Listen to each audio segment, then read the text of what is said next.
Good morning. Welcome to episode 122 of Duval Rundown. My name is Gus Logue.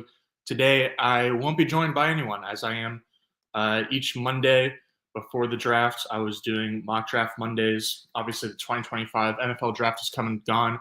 But to continue breaking down the Jaguars' draft class, I figured take a look at the Jaguars' current depth chart. I think actually me and Mia O'Brien on Thursday morning we'll be doing a full 53-man projection of who we actually expect to make the Jaguars' initial roster in a couple of months, down to 53 players from currently they're at 90, 93, somewhere in that ballpark.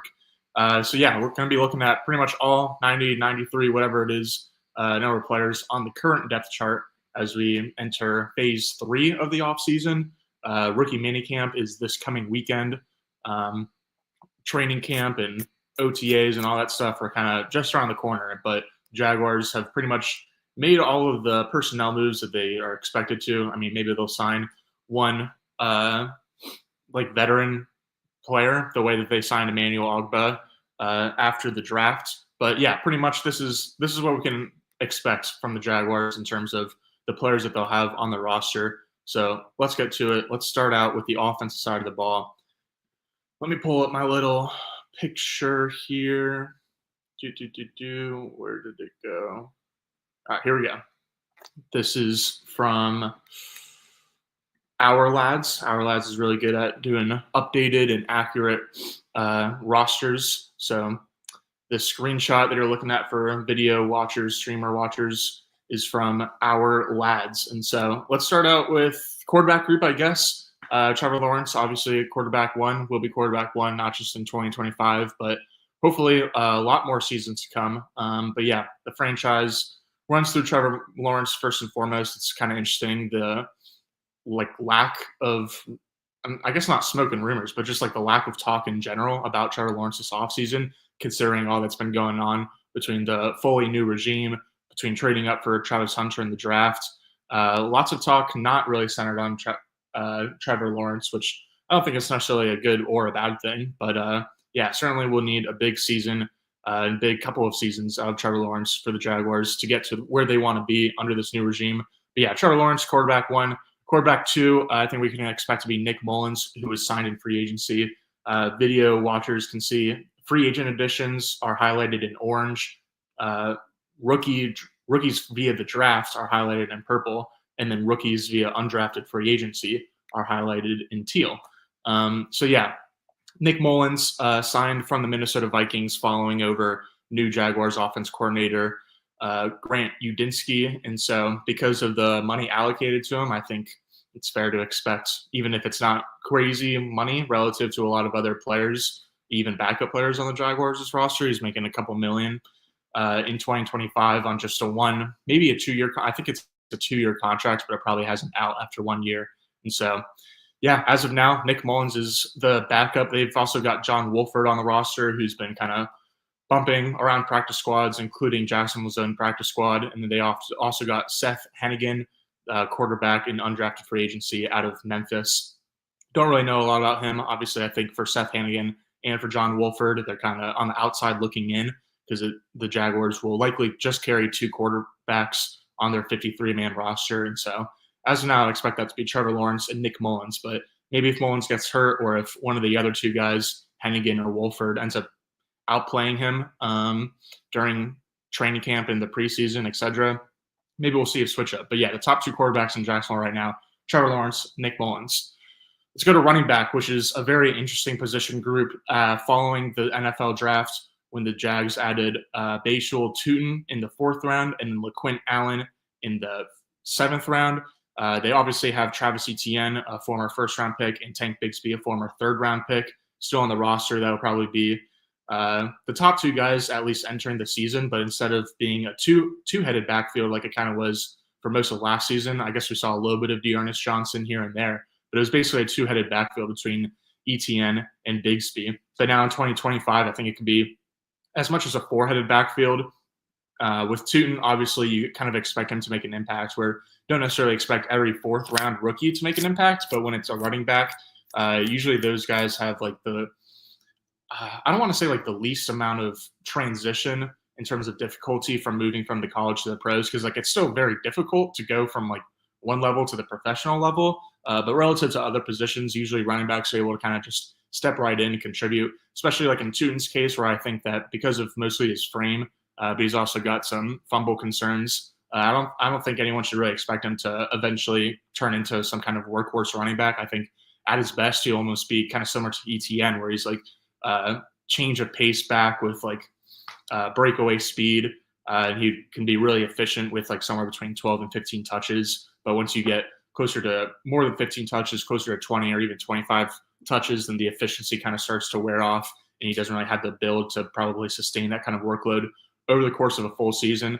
But yeah, certainly expect Tune to be in the mix. I also expect LaQuint Allen to be in the mix. I've talked before a couple times on the show about how I think that LaQuint Allen might have the quote-unquote Rachaad White role from last year in Liam Cohen's offense in Tampa Bay. And so Rachaad White is a decent enough like between the tackles runner, but he is one of those backs that like if there's stuff muddled inside, then he like bounces it outside a little bit too quickly. I do think like that LaQuint Allen is actually a pretty solid between the tackles runner. He is a little bit upright, which is partly because he just has an upright running style, but also because he's relatively tall for a running back. And so it'd be interesting to see how effective LaQuint Allen can be between the tackles and even just running the ball in general. But I think his value will certainly be on third downs and passing situations as both a pass protector, but especially as a pass catcher. One thing that I'm really excited about seeing 2025 scheme-wise is the screen game that Liam Cohen brings over from Tampa Bay. I think that Doug Peterson has always been known for also having a good screen game, especially since like his former boss and mentor, Andy Reid, probably has the best screen game in the NFL. But like the screen game was always like it was kind of hit or miss in the Doug Peterson era. I feel like sometimes it was set up really nicely and worked well, but there was certainly plenty of times where like it was just the screen designs were botched from the start and Lawrence had to like throw it into the dirt or it just wasn't set up properly. And so again, very hit or miss Doug Peterson's screen game during his tenure as Jaguars head coach. So really excited to see what Liam Cohen is able to do in terms of the design of his screen game and just kind of generating some easy yards after the catch and kind of helping Trevor Lawrence get into a rhythm. But especially with like a couple of the additions that they've made this offseason. I think Travis Hunter obviously is going to be dynamic with the ball in his hands. De'Ami Brown the same way. Those two guys, new additions in the receiver group. But then going back to LaQuint Allen, I'm really excited for him. I think Liam Cohen after the draft actually specifically said he's excited for the ways that he can run in the screen game. But even beyond the screen game, lining him up in the slot, even out wide sometimes. He's definitely got versatility as a pass catcher. It's not like he's just going to be catching passes out of the backfield on design screens. I think he could make a pretty solid impact. And so for fantasy footballers out there, LaQuint Allen, that's a name I'm definitely keeping my name on in PPR formats where you get a point for each reception. I think LaQuint Allen could be a factor as early as his rookie year. So excited for that. Again, for the running back room, I think it could be a four-headed tandem, assuming everyone stays healthy. It seems like the odd man out would be Keelan Robinson, last year's day 3 pick from Texas, who's supposed to be probably more of a return specialist and then just provide depth in the running back room. But he had a toe injury during his rookie year and only got on the field for a handful of games. And so, again, it seems like Keelan Robinson is a guy that's on the outside looking in terms of making the initial 53-man roster in a couple of months. But yeah, this is an exciting running back room. I think that even if it's not super strong at the top, because of the draft and the investments that the Jaguars made late last month, it's all of a sudden a very deep running back room. And like there's only 5 or 6, maybe 7 players in the NFL that are capable of handling huge workloads, like the Saquon Barkleys and the Derrick Henrys, Joe Mixon, Josh Jacobs, etc. Christian McCaffrey once upon a time. But yeah, I think that the Jaguars are doing the right thing by just kind of filling out the depth of their running back room and having a couple different hands that they can turn to, and they'll be able to use the quote-unquote hot hand approach. Moving on to receivers, I mentioned Travis Hunter and De'Ami Brown. Certainly excited for what they will do as pass catchers, especially with the ball in their hands. Both Liam Cohen and James Gladstone said of De'Ami Brown they're really excited about him because he's kind of got 2 special abilities. One is the ability to like get vertical and actually be a deep threat, and so that defenses aren't like just honing in into Brian Thomas or now just honing into Brian Thomas and Travis Hunter. And so to be able to have another 3-level weapon in Dyami Brown is really exciting, just for the ability to kind of like flesh out the rest of the receiver group and kind of help everything click on the field, not having to pigeonhole anyone into like just deep decoy route rules. And so Dyami Brown probably be running a decent amount of deep routes, but also will be getting the ball into his hands again in the screen game, on RPOs, even just on like kind of shorter A-dot targets, because again, Liam Cohen and James Gladstone said that they liked his vertical ability, the ability to win downfield, but also the ability that he has with the ball in his hands to make people miss. Because as Liam Cohen said, like that's just something that he can't teach. He can scheme up players as well as he can, but then once the ball is actually in their hand, it's kind of up to them. And so Dyami Brown, I've actually got this quote from James Gladstone, if my phone will stop glitching. So from Gladstone, quote, "What he provides just on a vertical plane and in run after catch scenarios, it's something that is extremely exciting, extremely alluring for our offensive staff. And I think that he'll be able to take another step to expand his game, and we'll see him come to life in the same ways that he did towards the end of the season with Washington this last season, right off the bat, while also expanding his role to fit what we're intending to do this coming season." And so maybe now that the Jaguars have Travis Hunter, their plans for Dyami Brown are a little bit different. But I think that based on the way that Gladstone talked about Dyami Brown, Liam Cohen too, but especially James Gladstone, I think they definitely are planning on him seeing the field a good amount. And so I expect for Brian Thomas to obviously lead the team in number of snaps and routes and targets and all the production stats. And then Travis Hunter, I assume, would be right there, second behind Brian Thomas, since the Jaguars do seem intent on starting him out full-time at wide receiver and mixing him in on defense as opposed to the other way around. But then after that, I think Dyami Brown, I would expect to be number 3 in terms of snaps, targets, yards, et cetera, et cetera. He might even have like the highest yards per reception, just because with other people honing in on Travis Hunter and Brian Thomas, I could see Dyami Brown being a pretty efficient kind of third fiddle, a really efficient number 3 receiver for this group with his just big playability. And so excited to see how Dyami Brown fits into this room in 2025, but he is on just a 1-year deal. And I think that the expectation on both sides, from both Brown's camp and the Jaguars' camp in their front office, is that Brown will hopefully have a really good 2025 season with the Jaguars, and then he'll probably just try to sign a bag elsewhere in 2026 free agency. And so likely just a 1-year tryout for Dyami Brown, basically. It's also pretty much a 1-year tryout for Gabe Davis. I think he, I assume, would have been cut this offseason if the finances would have allowed for it, but it makes a lot more sense to potentially cut Gabe Davis and save some money against the cap in 2026 due to his contract. So again, this is kind of like a 1-year tryout for Gabe Davis, because as of now, he's kind of on not the trading block, but like the cutting block, where like unless you kind of like shape up or you're going to get shipped out, Gabe Davis.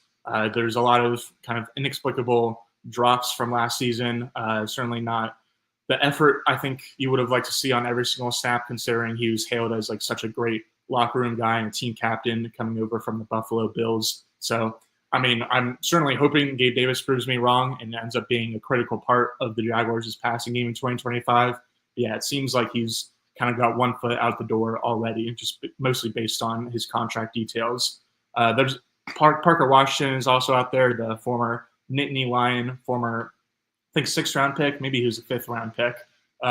Slot-only receiver. I know there's some stats that were thrown out there after the 2024 season that showed that Parker Washington, from a stats or like efficiency perspective, actually performed better as an outside receiver as opposed to a slot receiver in 2024. But I kind of just chalked that up to small sample, honestly. I think when you look at the tape, you can clearly see that Parker Washington kind of has like that cliche Edelman slot receiver to his game, where he's like very quick in and out of breaks, certainly more quick than he is fast. And he's got pretty solid contact balance, so he's able to shake off first contact a decent amount of the time. But it's kind of like, it feels like a whole different ballgame when he is lined up out wide, because if there's off coverage, then he can like eat that up a little bit, make receivers or DBs think a little bit in terms of where he's going to go. But he just gets annihilated by press coverage and like just really doesn't have the body frame to hold up outside. He is really good at contested catches, and so I think that helps him to win outside if need be. But Washington is a guy that really should only be deployed from the slot. And so it'll be interesting to see how the snap share kind of shakes out between he and Gabe Davis, because I think Parker Washington could potentially have more of a future in Jacksonville, especially considering his chops as a punt returner, and plus his age, plus the fact that he's on a cheaper rookie contract. But I think Gabe Davis, mostly because of his size, but also his experience, offers some more versatility. And so whenever the Jaguars trot 4 receivers onto the field, or whenever they want to get funky in terms of like high leverage situational plays, I could see them putting Gabe Davis on the field more than Parker Washington. But it'll be interesting to see how that wide receiver 4 role ends up shaking out, because again, I expect Brian Thomas to be the undoubted number 1 receiver, Travis Hunter to be the undoubted number 2, and then my expectation is for De'Ami Brown to be the undoubted wide receiver 3. And so we still got Josh Cephas to round out the receiver room, undrafted free agent from last year, who was pretty impressive in rookie minicamp and OTAs and training camp, but kind of didn't do a whole lot in the preseason. We didn't really hear from him at all during the regular season. So maybe he'll improve during his second season. But like Josh Cephas, as of now, is projected to be the 6th wide receiver, and then it's just kind of a handful of practice squad guys or undrafted free agents. And so it wouldn't be a big surprise if the Jaguars only carried 5 receivers in their initial 53-man 2025 roster. Tight ends we'll hit on just really quick. Brenton Strange, I'm excited to see what the Jaguars' offensive staff has envisioned for him, because both Liam Cohen and James Gladstone talked him up this offseason, and not anything that like makes me go back and like pull up a quote and say like, oh man, like look, hear what these guys are saying about Brenton Strange. But I think they both have mentioned Brenton Strange like without having been asked about him. And so that's certainly a good sign for Strange. I think that he's even a guy that you could include in like the Liam Cohen screen game conversation of like just an exciting guy to get the ball into his hands and see what he's able to do after the catch. Certainly not the fastest cat on the team, but I think that because the Jaguars do have speed, so much speed at both receiver and running back, then it's fine if they don't have necessarily a burner as their tight end 1. But Brenton Strange, I think, can certainly provide some good value as a yak threat and then just like a sure-handed security blanket. And so he'll be tight end 1. And then Johnny Munt, excuse me. And then Johnny Munt and Hunter Long, 2 free agent additions, round up the tight end room. Also got Sean Bowman hanging around, Patrick Murtaugh. Patrick Herbert, Justin Herbert's younger brother, was signed as an undrafted free agent a couple weeks ago. I guess it was last week. But yeah, expecting it to be Brenton Strange, Johnny Munt, and Hunter Long. Munt was called he also followed new Jaguars offensive coordinator Grant Udinski to Jacksonville, and current Vikings head coach previously called Johnny Munt the best tight end 3 in the NFL, and just kind of praised all the things that he does on the field that doesn't necessarily show up in the stat box. And so seems like a great tight end 3. And then Hunter Long, I think, is kind of on the tight end 2/tight end 3 border. But I think he's definitely a Gladstone guy, because he was originally drafted by Miami, but then he was traded to Los Angeles, where James Gladstone comes from, in the Jalen Ramsey trade. And then James Gladstone went out and signed Hunter Long in free agency in 2025. And so I think, again, Hunter Long seems specifically like the James Gladstone guy. So excited to see kind of whether the coaching staff views Hunter Long as highly, and whether he'll be able to be like the clear-cut number 2 tight end behind Brenton Strange and ahead of Johnny Munt, or if it's going to be more so like Brenton Strange is earning the vast majority of snaps, and then like Johnny Munt and Hunter Long are kind of like the 2A, 2B behind Brenton Strange. So will be interesting to see how that shakes out. But yeah, I think you can expect the 3 players to make the 53-man roster in the tight end room to be Strange, Munt, and Long. Offensive line, don't really have a ton of. It'll be interesting to see the training camp positional battles, especially along the interior, because the Jaguars this offseason, I think, understandably said, look, we've got Walker Little just signed to a recent contract extension. We've got Anton Harrison, who's been a little bit up and down, especially in the sophomore season, but he is entering the 3rd year of his rookie contract. And so we feel like we can give these guys a shot to at least keep their jobs in the 2025 season, and then go back in the 2026 offseason and reassess and see whether we do need to add some more offensive tackles or not. The Jags did add 2 offensive tackles in free agency in Fred Johnson and Chuma Edoga, but those guys are kind of swing tackles. I wouldn't be surprised if Fred Johnson doesn't even make the team. But yeah, it's going to be Walker Little and Anton Harrison as the bookend tackles, barring any health concerns. And then Ezra Cleveland is currently the left guard. Free agent addition, Robert Hainsey is currently starting center. And free agent addition, Patrick McCarty is currently the right guard. But the Jaguars drafted Wyatt Milam out of West Virginia with the 89th overall pick in the 3rd round just a couple weeks ago. And so Milam, I think, is largely expected to compete with Ezra Cleveland at left guard. But I almost feel like the Jaguars will give him a chance at left guard or even right guard against Patrick McCarty, because I think McCarty is a true utility player for Jacksonville and their offensive line, where he can just get slotted in at any of the 5 starting spots if there's an injury or if there's anything that happens. And so, yeah, it'll be really interesting to see for training camp whether Wyatt Milam is able to secure a starting role or not. Let's move on to the defensive side of the ball. Let me pull up my little image.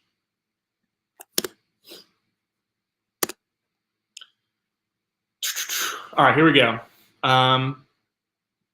Starting defensive ends, Josh Hines Allen, Trayvon Walker. I think obviously myself on this show, everyone, all my colleagues at 1010XL, pretty much everyone in Jacksonville was just desperate to see the Jaguars add some kind of edge depth behind Hines Allen and Walker this offseason, after the previous regime has been straight up stubborn about not addressing that. And so it was really great to see the Jaguars, even though I think a lot of those same people were disappointed they didn't add more to their pass rush in the 2025 draft, for the Jaguars to not reach on a need and to not force a need basically in the draft. And then in pretty much 24 hours after the fact to sign Emmanuel Ogbah, who will be entering his 10th NFL season. He's got 47.5 sacks off the top of my head in his career, which is like 24th or something like that in terms of active players, which doesn't sound like a whole lot, but I think Ogbah with 47.5 career sacks would be like 3rd or 4th on the Jaguars' franchise all-time sacks list. And so that goes to just shows you how productive he's been throughout his career. Won a Super Bowl with the Kansas City Chiefs a couple of years ago, and so he's just like the perfect veteran presence to add to the edge room. You also got last year's 7th round pick Miles Cole and a couple undrafted free agents. And so at this point, I think Miles Cole is probably going to be making the team. But we shall see. I think even with Ogbah signed, that was a great new step, or a great step by the front office to address their edge depth. But you could probably keep adding. And so it'll be interesting to see whether they add another veteran free agency, maybe even swing a trade for someone. But yeah, wouldn't necessarily expect the Jaguars to make at least any big moves until like the trade deadline in late October. And then at defensive tackle, we've got Devon Hamilton, who I think kind of similar to Gabe Davis is like almost has one foot out the door, where like he kind of needs to prove himself in 2025 in order to not get cut. Because he was such a fun player. He was one of my favorite players to watch until his back injury. Was it last offseason? I think it was the offseason before. Either a year or two ago, Devon Hamilton had a really serious spinal injury, and he just hasn't really been the same player since then. And so since he already is on his 2nd contract, I think the Jaguars next offseason could be looking to part ways with him for financial reasons and look to bring in a new nose tackle. But as of now, Ham is the starting nose. Eric Armstead, I would assume, is going to be the starting 3-tech alongside Hamilton as the starting defensive tackles, even though Arledge does have Mason Smith, last year's 2nd-round pick, ahead of Eric Armstead. But yeah, I would expect the quote-unquote starters to be Eric Armstead and Devon Hamilton, with Mason Smith rotating in plenty, along with Jordan Jefferson. I've heard the Jaguars like Jordan Jefferson, maybe not a ton, but enough to have not invested more at defensive tackle so far this offseason. And so it'll be really interesting to see. Jefferson was selected in the 4th round last year, both he and Mason Smith out of LSU. And so the Jaguars definitely need some big years in 2025 from those two players along their defensive line. Tyler Lacey is also hanging out, and they've got a bunch of undrafted free agents. At linebacker, I guess before I move on from defensive line, the Jaguars added 6th round pick Jalen McLeod from Auburn, who is listed as a linebacker here. But I would expect him to, or even if he's a linebacker, more of an on-ball linebacker, like a 3-4 outside linebacker type, where he's doesn't have a hand in the dirt, but is still close to the line of scrimmage, is still rushing the passer and clogging up run lanes and stuff like that. So I'm kind of considering him more of a defensive lineman, even if he is technically more of a linebacker. But yeah, Jalen McLeod kind of rounds out at least the edge depth and the defensive line depth. And then at linebacker, Foye Oluokun, Devin Lloyd, Ventrell Miller, Chad Muma, and fourth-round rookie Jack Kaiser from Notre Dame. Seems like Devin Lloyd is another guy with 1 foot kind of out the door because the Jaguars recently did not pick up his fifth-year option. So he will be playing 2025 in Jacksonville, but it feels like the writing is on the wall that he won't be on the team in 2026. So it'll be interesting to see how Devin Lloyd does in not just like a prove-it year, but a contract year. And like all contract years are kind of prove-it years. But yeah, certainly a prove-it year for Devin Lloyd. Excited to see what he's able to build on after last year, which I think was kind of a underrated season for him amid a pretty horrific overall performance by Jacksonville's defense. Foye Oluokun, I mean, team leader. Don't ever let him leave. Would love to see that guy retire a Jaguar because of how much he means to the team, both on the field and off the field. Foye is very much so intangibly rich. And then Ventrell Miller was a guy that I didn't have a lot of hopes for because I thought that, like as much as I loved watching him at Florida, he was banged up by a few injuries. He's not the biggest guy. I didn't really see a clear path for him to succeed at the NFL. And then he went out and I believe tore his Achilles as a rookie. And so I was like, man, I love the guy. I love the player, but I don't know how realistic it is to really expect him to make an impact. But Ventrell certainly made an impact last year. Was definitely not a starter since Devin Lloyd and Foye Oluokun held that title. But Ventrell Miller, anytime he got onto the field, his energy was very evident. And so excited to see Ventrell continuing to grow. Chad Muma has been a little bit of a disappointment after being drafted in the 3rd round in the same draft class as Devin Lloyd. So he is also entering the final year of his contract. Jack Kaiser, I'm sure he will be seeing the field some, but it'll be interesting to see, like, is he just going to be like kind of a core 4 special teamer as a rookie? Is he going to be able to move past Chad Muma and or Ventrell Miller on the depth chart and actually get some playing time at linebacker? And then when he does get, when he does get onto the field on defense, is he going to be used like more on early downs as just like a run stopper, or does he have a little bit of late down versatility in terms of especially his pass rushing chops? I think that his coverage tape at Notre Dame was not amazing, but yeah, we'll see. It'll be interesting to see how the linebacker unit shakes out because I think that could certainly be an area that the team addresses in the 2026 free agency. Moving on to the secondary. This is, I mean, I feel like I've caught pretty much all of these position groups like interesting in terms of like, how it will shake out during the regular season, during the preseason. But I think that secondary and specifically safety is probably the position I might be keeping my eye on the most because Eric Murray, I think you'd expect for him to start at safety after the Jaguars paid him a 3-year contract in free agency. But then after that, like they got Darnell Savage, who I really like as a player, but I feel like his best role would be at nickel cornerback. But the Jaguars added, it feels like 3 nickels this offseason, and they still have Jarnian Jones. So we'll get to the cornerback situation. But Darnell Savage, as of now, is projected to be the starting safety alongside Eric Murray in Jacksonville. But it certainly would not surprise me if Caleb Branshaw, the Jaguars' 88th overall pick in the 3rd round from a couple of weeks ago, ends up usurping Darnell Savage and taking over as the starting safety next to Eric Murray in Jacksonville.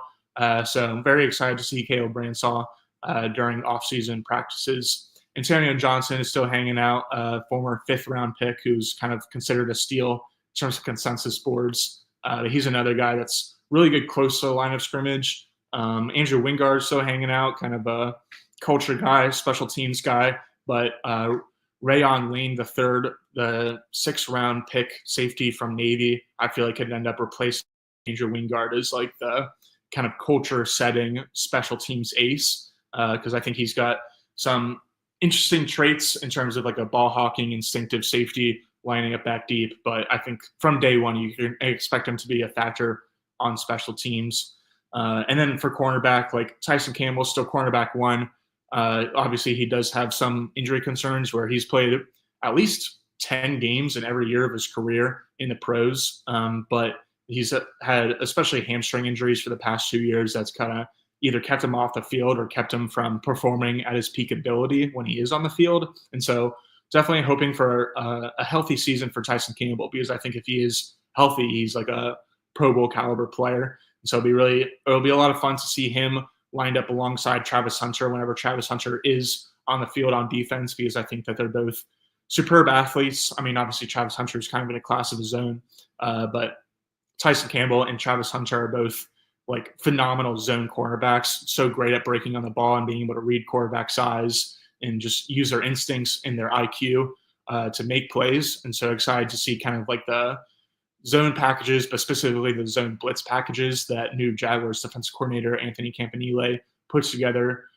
Jordan Lewis was a kind of marquee addition via free agency, longtime NFL veteran who spent his entire career in Dallas before signing with the Jaguars. And so he's just everything you want in terms of undersized but very feisty nickel cornerback who I think maybe could line up like outside, maybe more than people project. But it'll be interesting to see how much he lines up in the slot versus outside, especially considering Jarnian Jones, who's like kind of the odd man out of this position group, where he had a really encouraging rookie season last year, mostly playing out of the slot. But then the Jaguars went out and added both Jordan Lewis and Caleb Rainsaw, who was more of a nickel in college, even though he's expected to be more of a safety for the Jaguars in the NFL. But then also, obviously, Travis Hunter. And so all of a sudden, a lot of resources, a lot of bodies added to the secondary, which I love because I think that Tyson Campbell has been a bit of a one-man show in the secondary pretty much since he was drafted in 2021. But yeah. And then Monteric Browns, DeAndre Prince, Christian Broswell, a couple familiar names round out the group. Jabbar Muhammad is an undrafted secondary defensive back from Oregon, who's I think is one of only a very small handful of the 20 undrafted free agents that Jacksonville added that actually has somewhat of a chance to make the initial team. And so, yeah, Matt Ken Cooper commented on YouTube, plus takes a jump this year. Hopefully, I mean, I think he had some encouraging stuff last year, but then when you look at the numbers, like he, along with the rest of Jacksonville's defense last year, was just absolutely toasted. And so here's hoping Buster Brown, DeAndre Prince, Christian Broswell, but really everyone in that group ends up taking a jump. Social Alki said on YouTube, pay attention to Ethan Downs, hardworking, Smoot type. I like the Smoot player comp. I don't know if that's how accurate that is because I just don't know a ton about Ethan Downs, but another DeJuan Smoot type player would be much appreciated alongside Jacksonville's defensive line. But yeah, Ethan Downs, I think, along with Jabbar Muhammad, is one of the undrafted free agent names to keep your eye on as guys that might actually have a chance to make the roster. So yeah, let's finish it out real quick by looking at the special teams unit. Jaguars didn't add any specialist this offseason, which makes sense considering their trio of Logan Cook at punter, Cam Little at kicker, and Ross Matisic at long snapper is arguably the best in the league. I mean, Logan Cook and Ross Matisic both made the Pro Bowl last year, and then Cam Little broke multiple franchise records as a rookie place kicker last year. And so really good trio at punter, kicker, and long snapper in Jacksonville. I'm interested in like how the return specialists kind of turn out because I think Parker Washington, you could probably slot him in as the starting punt returner. But a kick returner, like I guess Parker Washington is going to be the top guy. We'll see if Keelan Robinson is able to take a step forward in his second year. Tank Bigsby did return a few kicks last year. And so I'm just interested to see like whether it'll be Parker Washington, Tank Bigsby, and Keelan Robinson, the way that you're seeing on our lads displayed right now, or if maybe someone else from the offense or defense that was added this offseason is able to make an impact in the return game. And so that'll do it for today. Like I said, that was just kind of like an overview, a couple of quick thoughts on each position group from me of most people on the Jaguars' current roster. But on Thursday, me and I will be doing a full-on 53-man projection and actually guessing specific names and the number of names from each position group that we expect to make the initial 53-man roster, which I think usually comes out in like mid to early August, like before the first preseason game. So yeah. Thank you everyone for watching and listening and commenting. I feel like I had something else to say, but I guess not. I'll be back tomorrow at 9:04 a.m. Hayes is out of town, so I'm trying to get Hacker to come on tomorrow because Hacker's out of town on Friday. So we'll see who I get, but I'll be back tomorrow at 9:04 a.m. So until then, thanks as always. Have a good one, y'all.